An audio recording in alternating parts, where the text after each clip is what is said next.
Okay. Hey, everybody. Welcome to the Zeitgeist on A Mighty Blaze. I am your host, Jane Roper. And today with us, we have the wonderful Leona Godin. I believe it's Godin, right? I meant to ask that. Yes. Right. The thing that we always forget to talk about is, yeah. Okay. Well, you did it perfect. Oh, good. I went with the French thing because it just sounds better. So,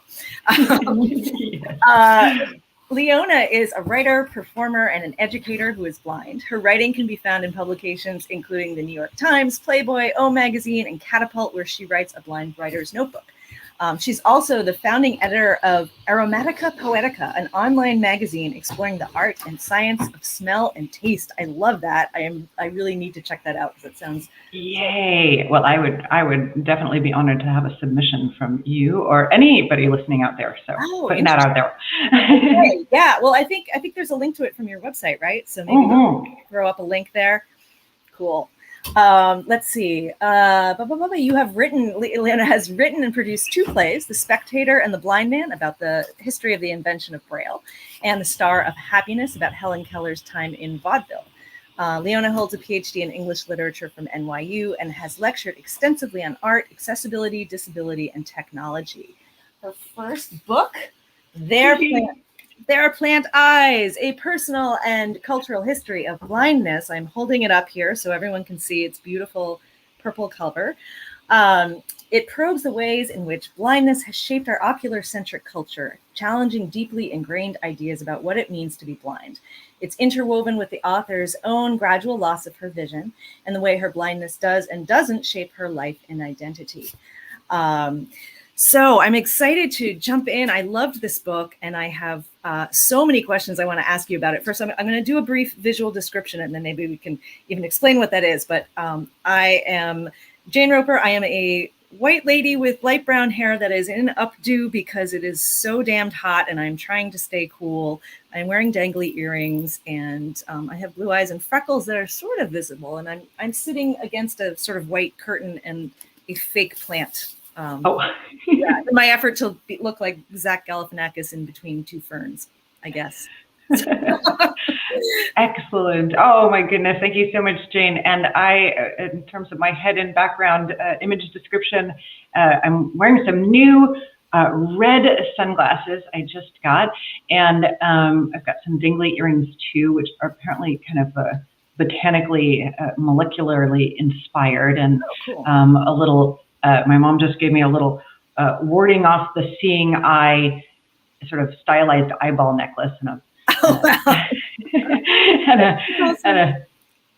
blind people who are obsessed with eyeballs. I don't know. Is that interesting? Is that a thing? Yeah. I'm not sure, but can you not hold it up at people and say? Okay, I'm giving you the evil eye. And then behind me, strategically placed, is my book on a kind of a purple wall shelf area or whatever. And we should mention that the book has some really nice real live contracted Braille on the cover as well.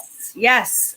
And when I was reading the chapters about Braille, I was, of course, trying to be like, could I ever possibly learn how to do this? Like, it just seems it's really hard. And I know you do read Braille, but not a ton, right? You mostly stick with audio reading for the most part. Is that right? Yeah, well, I just don't get through a ton with Braille reading. So I try to read, or I should say, I do read Braille pretty much every day. I just am so slow that I don't get through a lot. I'll spend an hour and get through a few pages in Braille, and then I'll be eating or doing something else, and I can switch back and forth. So I guess I should say this: I have a wireless Braille display, so it connects with my iPhone. So all ebooks, the much maligned ebooks, they're all accessible through either you can magnify the text, or you can listen to it with text-to-speech output, or using a wireless Braille display. So I do kind of go back and forth because I'm just a lot faster. I mean, I would read, like a novel a year or something. No, not that bad. Like maybe 4 novels a year at my pace of Braille, but I definitely book through a lot faster with the audio as well. Sure. So, yeah. For folks who may not be aware, because I only learned about Braille displays recently, but can you explain how it works? Because it's really cool. Yeah, do you want to see it? It's right here, yeah. actually. It's like hanging right here. It's in this nifty little, all right, just so I don't pull off my earbuds or anything. So it's in this nifty little case. I'm going to turn on, in the end, it's like there's not a lot to see because it's not connected at the moment, but I can just kind of give you an idea. So I don't know, can you see that? Yep, there it is. Yep. So these are the Braille, the actual Braille text is here. Right now it's just an alert because it's not connected with anything. Mm-hmm. So this is called a 40 cell unit. And then up here is is actually where you type in, and actually it's kind of easy to give, except it's backwards for me, but let me just make sure that this is correct. Yeah. So a Braille cell, it's basically a Braille cell flattened out. So there's 6 dots in every Braille cell, and it goes like this: 1, 2, 3, and then 4, 5, 6. So for example, like an A is the dot 1, and a B is dots 1, 2. Anyway, that's probably more than you needed to know. That's amazing. But yeah, it's really cool. So it just wirelessly connects, and then also, so then you shift, so it shows 40 characters at a time, and then you shift using these little, or you advance, I should say, using these little buttons on the side here. So they kind of, but I can't do it because I don't have a book open, but. Right. Thank you for asking. I love showing off my wireless Braille display. I think it's kind of one of the coolest things. And I should say that, one of the reasons why I was discouraged from learning Braille, one thing is that I was visually impaired, and so visually impaired kids did not tend to be encouraged to learn Braille. But even when I started to learn Braille later in life, it was really hard because it was like there were so few books available in actual, because printing Braille is extremely expensive. There's not a ton of Braille readers. Sometimes people say about 10% of blind people know Braille. So it's this kind of, vicious cycle or whatever. But with the Braille display, like I said, every single book that comes out, which in an ebook format, is now available to me. Yeah. So that really is encouraging. And I am getting a little bit faster. Day by day. Yeah, the more you do it. But it is incredible how it these little pins come up and form letters, and it's amazing. I learned so much about different, I thought I knew a decent amount about accessibility technology, but I learned even more and learned, from your book, and learned about the history of it, which was so great. Oh, and I forgot to mention, folks, if you are watching, leave a comment or a question and you can win a copy of the book. We will keep reminding you throughout, but please do. Please add your comments, and yes, you're eligible to win unless you're related to us. So one of the major things that you talk about in your book is the way that ocular-centric culture, right, sighted culture, has these sort of expectations and meanings, and that they imbue blindness with, right? There are these types, right? There's the blind bard and the blind seer, and you go through some of these throughout history, and what some of these different types are. Can you talk about some of those? Sure. So the book kind of starts with Homer, and of course Homer may or may not have existed. Really, most scholars think that he's legendary, hearkening back to a time that was sort of back in the oral tradition. So by the time the books actually got written down, as we understand, say, the Iliad and the Odyssey, they were not sung as they would have been sung by, say, a blind bard a few hundred years earlier in history. So already from the very beginning, the idea of a blind bard is a construction, is just that, like an idea rather than a reality. And so one of the big kind of animating forces in the book is trying to kind of close the gap between these kind of idealized blind figures, such as you say, the blind bard, the blind seer, more recently the blind superhero, on the one hand, and then kind of like the reality of lived blind experience as kind of existing between those idealized versions of blindness and then the real stigmatized versions of blindness, the blind beggar, the blind buffoon, on the other hand. So there's always been this kind of like extreme dichotomy between what people think of as blindness or blind people or characters, but I really try and collapse those kind of extremes into, and by kind of thinking about these idealized symbolic versions of blindness versus like the lived experience of blind people. Right, right. And I think that you intersperse your own experience, you intersperse some of the contradictions and how a lot of times, as you were starting to say, sighted people or sighted culture expects people who are blind to be two things at once. It's like, you're supposed to be this object of pity, but then also this superhero, or there's this idea like, oh, it's so amazing that you can do all these things, but also, you're also helpless, or, imagining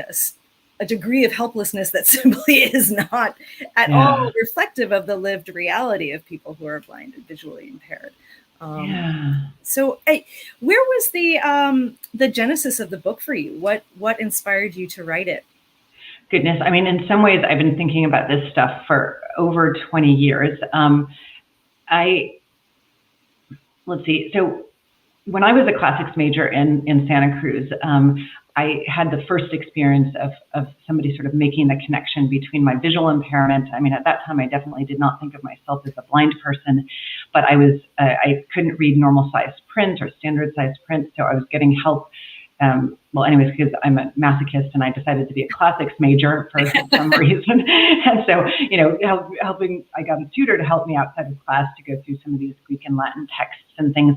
And he's the one that sort of said, the ancient Greeks, the ancients revered the blind as poets and prophets. And so that kind of, in a way, that was the beginning of everything, because it was like, wow, that's really nice. And I like that idea of, being a poet or a prophet, but also this is really freaking hard. Reading like inch high Greek and Latin characters is no joke, right? This is really rough. So I think that's really where it started. But then I kind of picked up similar things in my graduate school work and moved into the Enlightenment, and was really fascinated by the way that kind of blind history intersected with history at large and the history of Enlightenment, things like that. And then once I moved out of grad school and started thinking about some of these ideas as an artist, as a performance artist, and that's where sort of Helen Keller and vaudeville comes in and things like that. So I guess I've been kind of playing with a lot of these ideas for a really long time as both an academic and an artist. And then the actual kind of style of the book really came out of my column that I was writing for Catapult, a blind writer's notebook. That's really kind of the ultimate style, I think, of the book, which is mixing, kind of all kinds of texts, be it other blind writers or ancient texts or, news articles, and then, of course, my own kind of very present voice and kind of opinions on all of this stuff. Yeah. Do you think the fact that you lost your sight gradually afforded you or affords you a sort of in-between place where you, maybe understand the sighted world and the blind world a bit more, that lets you kind of toggle between the two in your book, which you do quite a lot? I think so. I mean, I sure hope so, right? I'd say right at the very beginning that I've lived on pretty much every notch of the sight blindness continuum. Started out life with normal vision, and then basically spent most of my life going blind. So in a process that was that I think is something that a lot of sighted people don't really think about. That there are very few blind people that were born with absolutely no vision. I mean, it's a tiny, tiny percentage of blind people. So most of us are somewhere on the spectrum. So absolutely. I mean, it was really the sort of animating force behind wanting to collapse so many of those binaries and those, kind of either you're blind or you're sighted, and then that goes along with all these other metaphorics, right? Like sight, darkness and light, and understanding and ignorance, and like there's this whole train of sort of binary structures that kind of go along with that I really wanted to dismantle for sure. Yeah, no, absolutely. One of those those binaries that I thought was so interesting. Or maybe it's not so much a binary, but in the chapter about Helen Keller, and you talked about how she, and I think it gets forgotten or isn't even known by a lot of people that, I mean, people admired sort of her ability to become this very well-read, learned, accomplished woman, being blind and deaf. But she also had some pretty radical ideas. She was very politically engaged and socially engaged. And you wrote about what happened when she started trotting out those ideas and really speaking about these things that were important to her to audiences that didn't want to hear it. That wasn't what they were there for. Yeah. I'm sorry. Were you going to? Oh, no, I was just. Oh my gosh, there's so much to say, right? There's so much to say about Helen Keller. I mean, she lived a long, interesting life. And I do think it's quite sad that a lot of people really only know her, from The Miracle Worker or The Story of My Life, which basically ends when, she's 7 and is brought into the world of human language. So yeah, I've always been fascinated by her adult life, which people just don't want to deal with because it is complicated, right? I mean, who lives to be, 68 years old and isn't complicated, right? It doesn't have a lot of aspects to them. And I think that, part of that kind of ableist urge to have just sort of inspiration porn, right? To have just this singular, simple, inspirational story about a disabled person, it was something that she felt, and I think her legacy also is hurt by, and yeah, she was really frustrated very early on, after the huge success of Story of My Life that she wrote, in the ripe old age of 22 or 23, something like that. Mm-hmm. She was almost immediately quite frustrated because she wanted to write things about the world, about politics. I mean, she was a lefty, a socialist, a card-carrying socialist. And people didn't want to hear that from her, especially as they were moving into World War I and she was an anti-war activist and, she was on the lecture circuit and all they wanted to hear was her, rousing story of gaining language again and again and again. Right. And how frustrating that was, right? And I kind of connected up with this kind of urge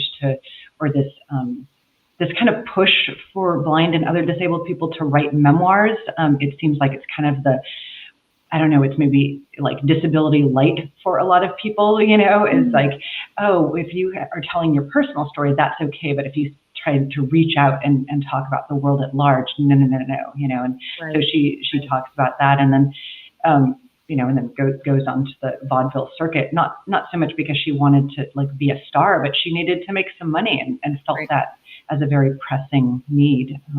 So yeah, she is a dynamic person that I hope at least you can have a little taste of it in my book. Yeah, no, definitely. And an aside, I'm sure you're aware that there was a rumor going around on TikTok that she didn't exist and yes. Oh my God. I mean, can you imagine? I mean, talk about the problem of disinformation and online is a huge problem, but when it gets to something like that, it's just bizarre.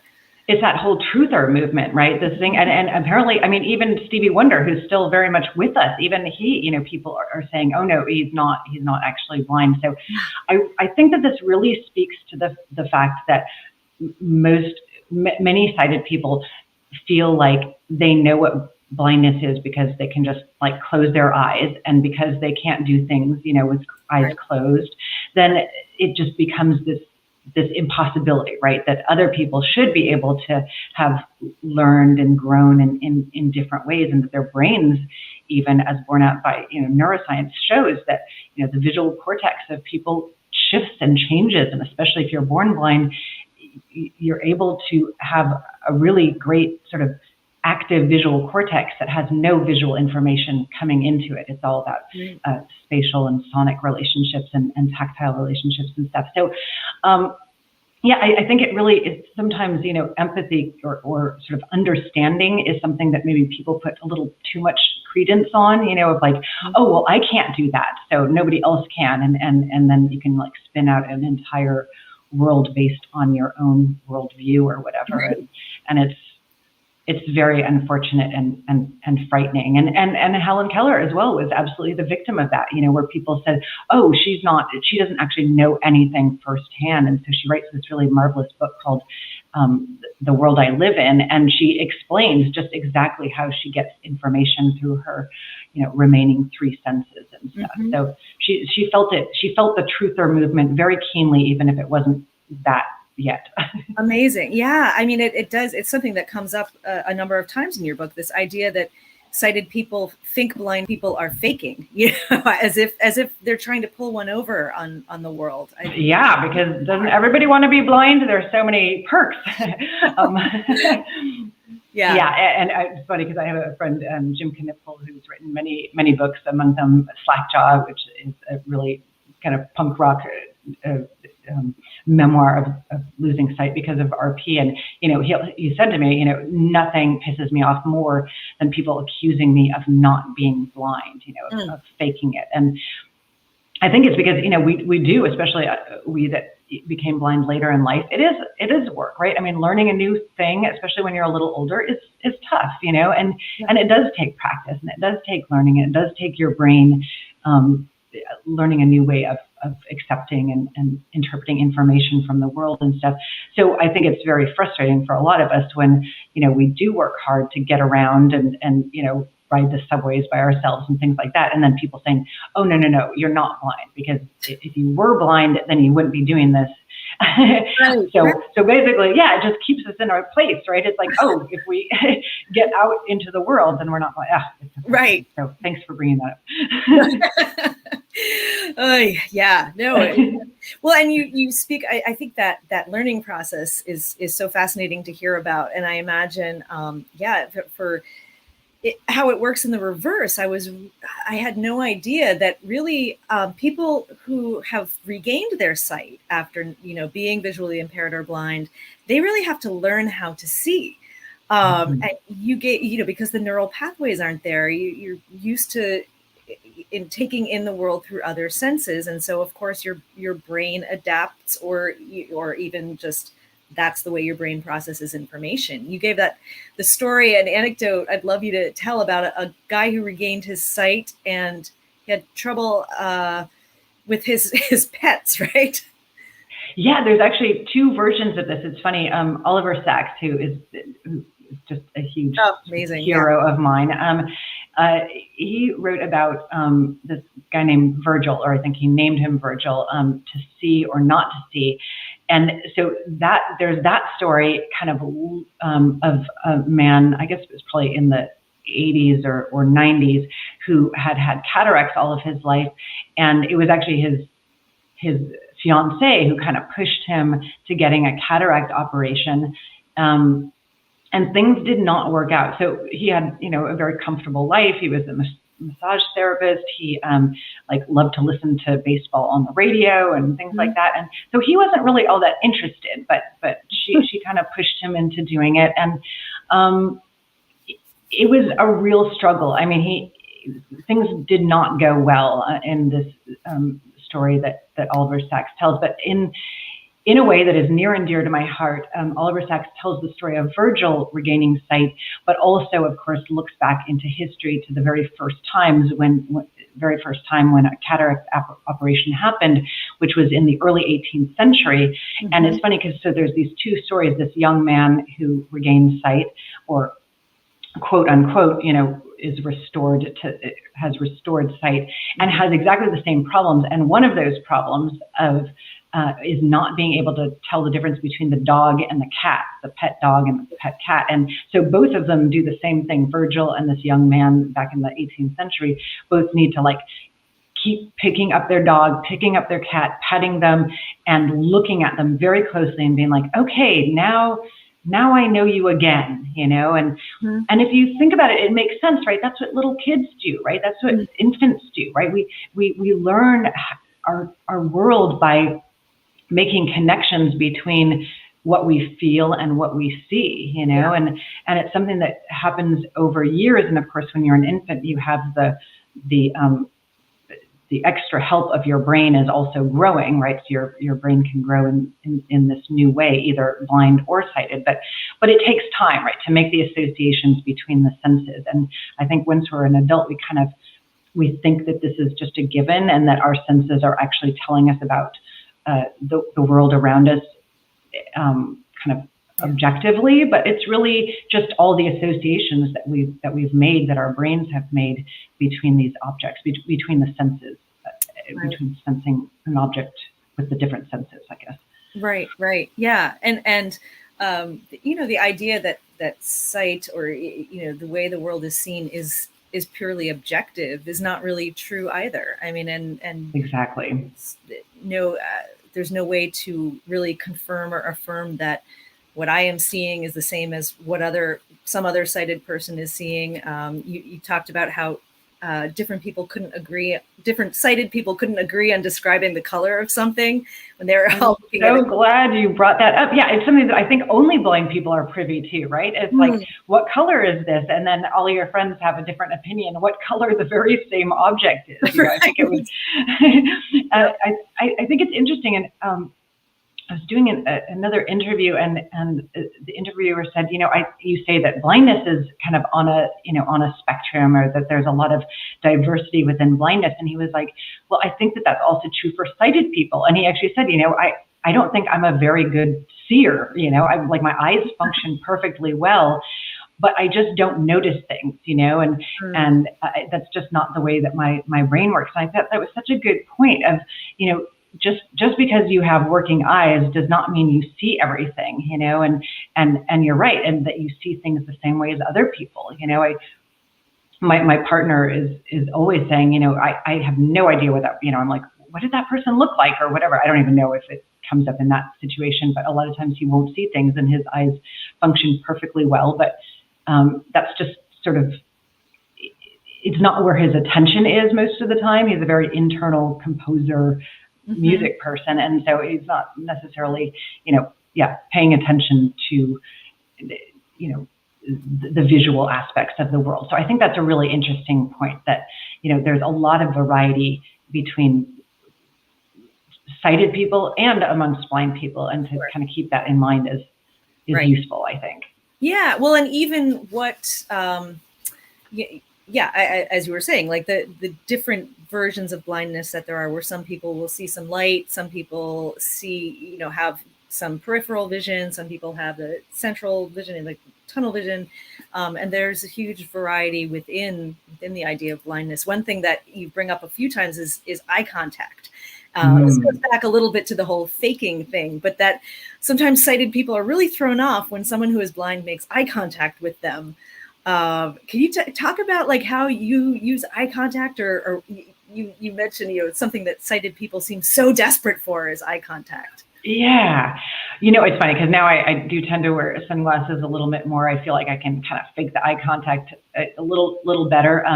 But growing up, I lost my central vision first. So one of the very first things to go for me were people's faces in any kind of detail, but I could kind of fake it by putting them like into my peripheral vision, and then I'd see where their head was, and then then I can kind of go back and pretend to be making eye contact, which is amazing how easy it is to actually fool people doing this. Funny enough, my blind writer pal of mine, James Tate Hill, just released his book called A Blind Man's Bluff, and that's exactly his vision, and he's one of the first people that I've seen that actually has written about this interesting thing of faking eye contact, and how strangely comforting it is for sighted people, it seems like. I think there's two sides to that. One is, comforting for sighted people. The other thing is, a lot of us who are visually impaired, we're very much urged to, both by ourselves and society and our families, to not look blind, to as best as possible to kind of pass, which I talk about in the book. And it's also come a lot like sort of post-book, of how detrimental that is. I mean, you think about any other minority, and my goodness, what a terrible message, right? You don't look like what you are, right? And you should, people say, oh, you don't look blind, and you're supposed to say thank you. It's right.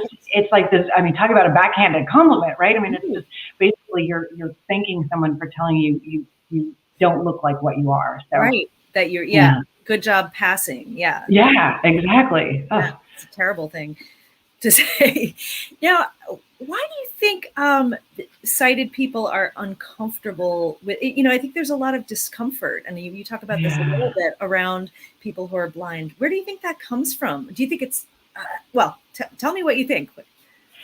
Gosh, I think there's a lot of reasons for this. One is that it has historically been quite difficult for blind people to be sort of working side by side, to be in contact in a daily equal capacity basis with sighted people. It's been quite difficult, right? So if you don't know a blind person, I think it is very easy to, like we talked about before, sort of idealize them on the one hand or sort of stigmatize them on the other, neither of which are very useful attitudes towards, if you're like trying to get a job as a blind person, right? Neither of those things are very useful unless, of course, you're going out for the old blind seer position at your right. local job market. So I think that's part of it, right? Just sort of not being in the mix, and people not knowing blind people except for what they sort of know or think they know from the movies and books and things like that. And then I think it also speaks to our belief in the power of sight. You mentioned before this idea of ocular centrism, and really in the last few hundred years, our Western culture has become extremely ocular centric, and to the detriment of a lot of people. Again, not everybody is a great seer, but it's been obviously especially hard for blind people, because what's really ironic and kind of sad is that now in this era of technology, in the digital era, it's quite easy for blind people to access the same kinds of information, the same kinds of systems that sighted people do, on our computers and stuff. Right. And yet still we face the stigma of blindness, that people really believe that we can't do the job, that if they, as sighted people, are doing the job, it must be just simply impossible for a blind person to do the same job. It's almost like they feel, I don't know what it is, but it feels like almost damaging to their reputation if a blind person can do the same thing as they can, just in a different way or something. Interesting, yeah. And then there's just, I think, so many, weird legends, and well, I'll say this too. We also live in a very Christian-inflected society, and blindness and other disabilities are very much attached to sort of ideas of punishment, right? And so that can't help our case either. So, right. Yeah, I think there's a lot of reasons that have, kind of origins in realities as well as like mythologies and metaphors. Yeah. Well, and I think that to speak to the Christian thing, this sort of idea of like the saintly blind, martyrs and must be so pure of heart. This, yeah. It factors in with that whole inspiration porn thing that, Yeah. I mean, one of the most popular Christian hymns ever is, I once was blind, but now I see, right? So that like, it's like built into the fabric almost of Christian thought that, that inner blindness sort of is kind of represented by a kind of a worldly too much of seeingness or something, and that the reverse is then also true, right? That then if you're blinded to kind of the things that lead you towards sin, the superficial, the beautiful, things like that, if you're blinded to those things, then you must sort of automatically be saintly, and this was really brought to my attention by a friend who reached out from Canada and is a very devout Christian, and she had people saying things to her like, oh, because you're blind, you can't sin, and she was kind of insulted because my goodness, like, blind people have to work just as hard at their religion as anybody else. And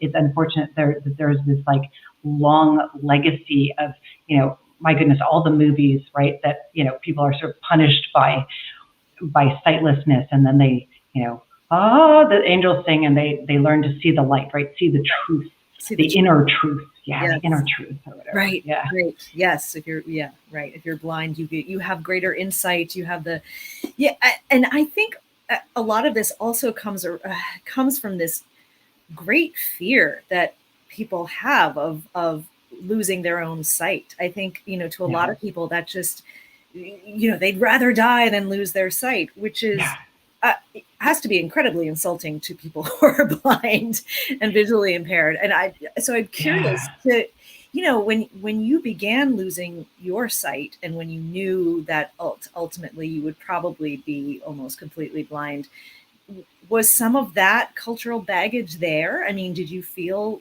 terrified or is it too long? Well, what's interesting is that I never remember feeling fear. I mean, I was quite young, right? When I was about 10 years old when I started losing my sight, and it was very, very minor. I mean, especially the first couple of years was very minor. It was like maybe I had 20/60 vision.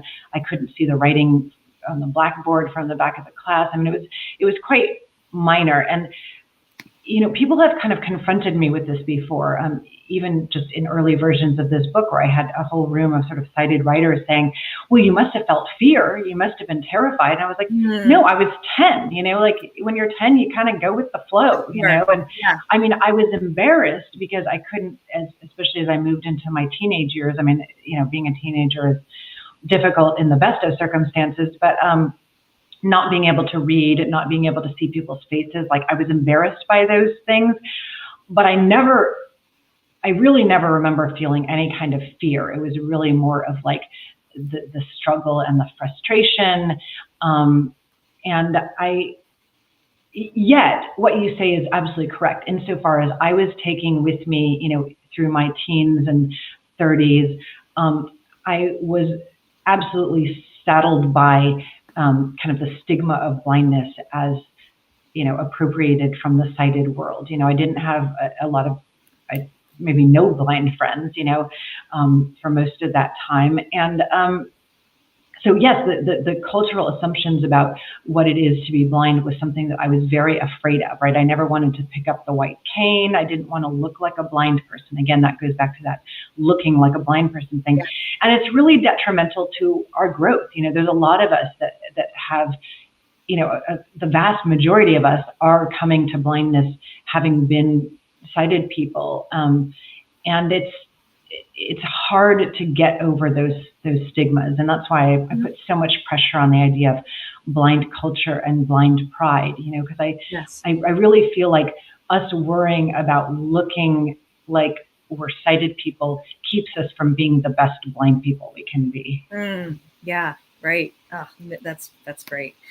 I'm going to throw up a couple questions here. So Bożena, hi Bożena, in Poland, asks, was there anything that surprised you while doing the research for your book? That's a great question. Thank you so much. In some ways, no, only because it was a project that I've been working on for so long, right? I mean, in so many ways, this project, like I said, is like a 20 years in the making kind of thing.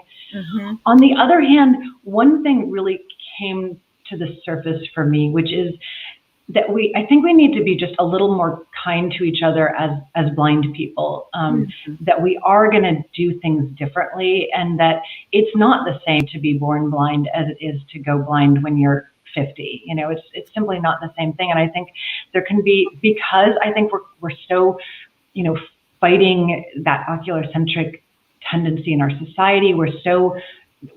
A lot of us are so worried about like being accepted into the mainstream, that we can be a little unforgiving to people that are not, sort of succeeding in the way that we think is the most important, whether that be, knowing Braille, or whether that be not knowing Braille and using, as close to like a what you might call a regular computer, right, that just has text to speech, as opposed to a Braille computer or whatever. There's like big arguments on Facebook about that between blind people, and or your cane skills, or using a cane versus a dog, or all these varieties that we should like take pride in, and encourage each other to do the thing that's best for each of us as individuals.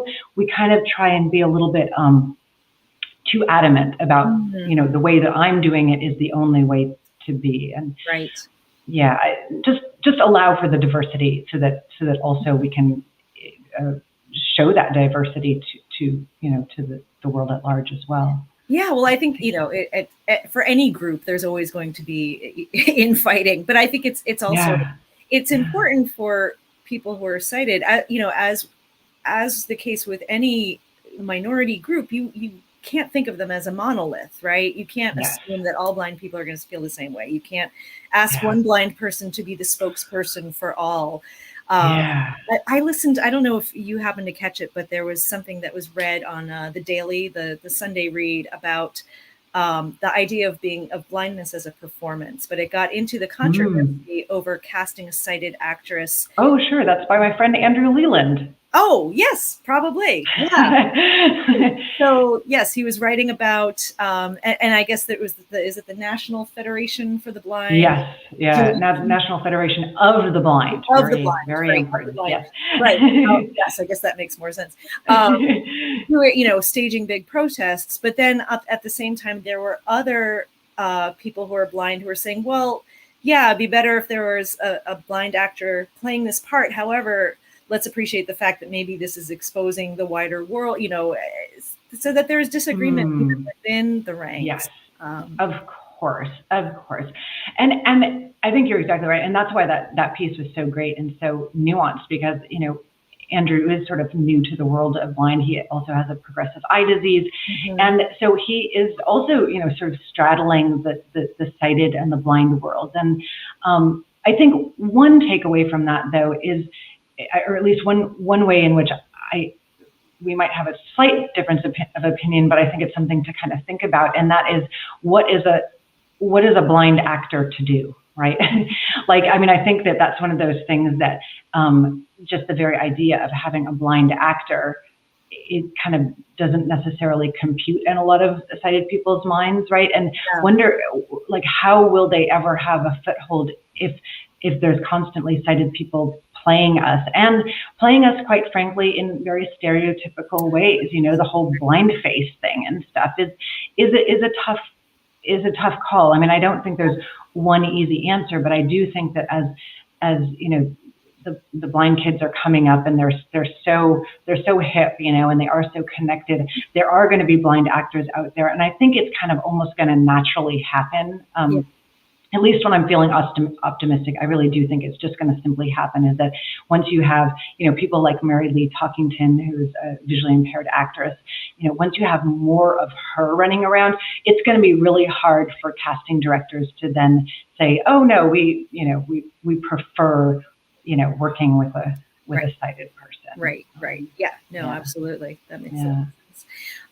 Okay, I want to throw up one more question, and this was a question I was going to ask anyway, so I'm glad someone else got to it. And then we will now see winner of our giveaway. But Marjut, and I'm sorry if I'm pronouncing this wrong, Marjut Itkonen. This book sounds like the book we should all read. Is this something you would like? Is there something you would like readers to realize after reading your book? And I think that's a great question. What do you want people to learn? What are the takeaways? Well, I'll tell you what, I do think it's going to be a little bit different for blind people than for sighted people. I hope for blind people, it's going to help us to develop a kind of a blind pride, right? And take pride in blind culture. Again, this speaks to this idea of kind of maybe working a little too hard to be sort of part of the mainstream, as opposed to thinking about shifting the mainstream, right, in our direction, and giving blind culture the the attention it deserves, so that it makes mainstream culture more interesting, rather than us constantly trying to be like, let us in, you know. Right. So that would be important for me for a lot of blind readers.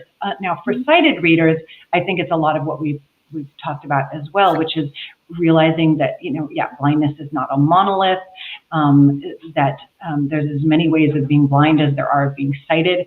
I have to say, give this little promotional line that a sighted author named Jason Roberts, he wrote a really great book called A Sense of the World, about this guy named James Holman, who traveled the world he was actually the most well-traveled blind person, the most well-traveled human in the world. He went around the world as a blind person in the middle of the 19th century. Anyway, so he wrote this book, and I did an interview with him, and he said, your book is like a self-help book for sighted people. Yes.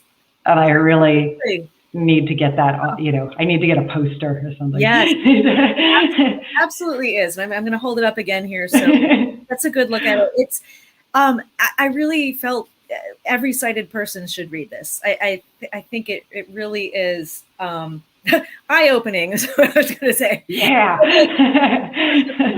You know, and the amount that I learned, and it really, gosh, it really, I don't want to say humanized, because obviously, you know, well aware that people who are blind are human beings, but it just added so many layers of complexity to my understanding of what it means to be blind, and also like how our culture frames it. So, you know, things that you pointed them out, and I said, oh yeah, that's right. That is the way people think about these things, and it doesn't make sense. And imagine the expectations and the boxes that it puts people in unfairly. So yes, I think it is a self-help group for self-help book for sighted people, and I hope everyone will check it out. So here is our winner. Our winner is, in fact, if I can find it, where did it go? This is a very scientific roulette. Exactly. Scientific roulette. Yes, congratulations to Margaret Ikonen. You are the winner of their plant. Yay! Again for, I'm sure, butchering your name. But all you have to do is private message a Mighty Blaze on Facebook, or you can email on mightyblaze@gmail.com with your address, and we will get a copy of the book off to you. Excellent. So, thank you so much, Leona. This was fantastic. Goodness. And thank you. Loved chatting with you, and I wish you all the best of luck with the book. And yes, like I said, everyone, please go buy this because it's fantastic. I think we'll throw up a link to bookshop.org where you can get it there. So thanks so much. Awesome. Thanks so much, Jane. Thanks to Mighty Blaze. This has been really fun. Thank you. Good luck to you too.